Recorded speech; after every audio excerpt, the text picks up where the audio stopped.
Walk and trade. They probably won't be able to read my writing. Okay, and stop. Find a partner.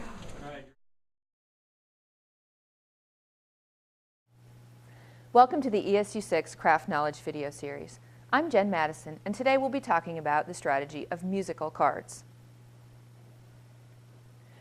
Musical cards is a structure for student discussion of items that can be ranked according to a prompt. Now, I'm going to use this when I want students to get up and moving, when I want them to all be engaged in discussion about a particular issue, and when I want to encourage evaluative and analytic thinking.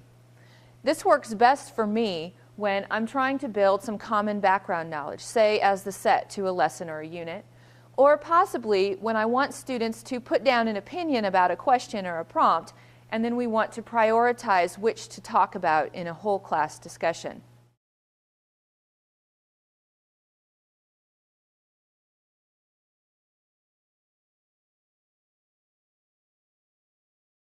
Now, how this works is a teacher first needs to prep the cards. So each student will need a card, either that he or she can write his own opinion or item on, or the teacher needs to provide the cards. Now, these are cards representing some background knowledge about vocabulary that I've used before with teachers. Each card has only one important item on it.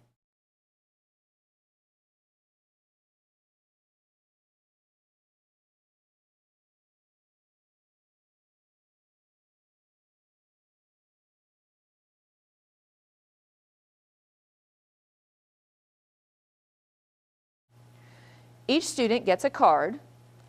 The teacher plays music, and while the music plays, the students walk around and randomly trade cards without stopping to take a look at or read the information on it. They're simply trading.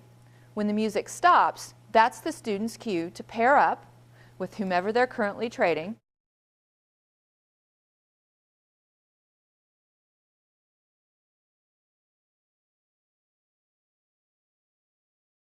Pair up with whomever they're currently trading, compare the information on their cards, and rank it up to 7 points based on a prompt that I provide.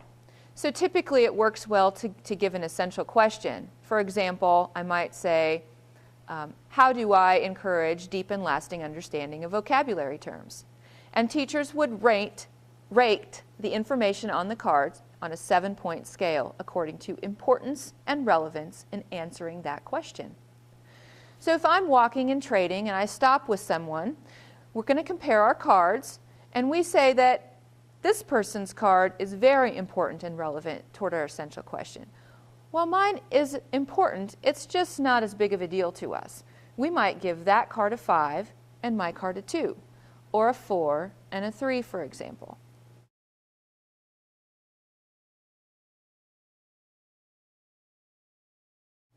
Then when the music plays again, we walk and trade randomly. When the music stops, we repeat the process.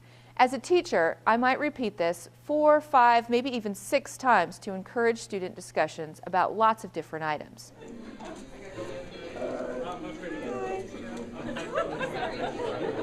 Stop. 7 points, go. And 5, 4, 3, 2, 1.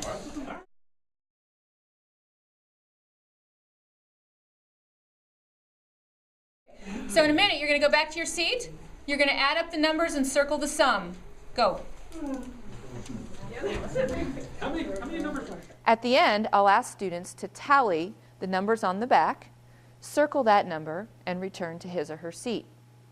At that point, we decide which cards, which information, got the most points.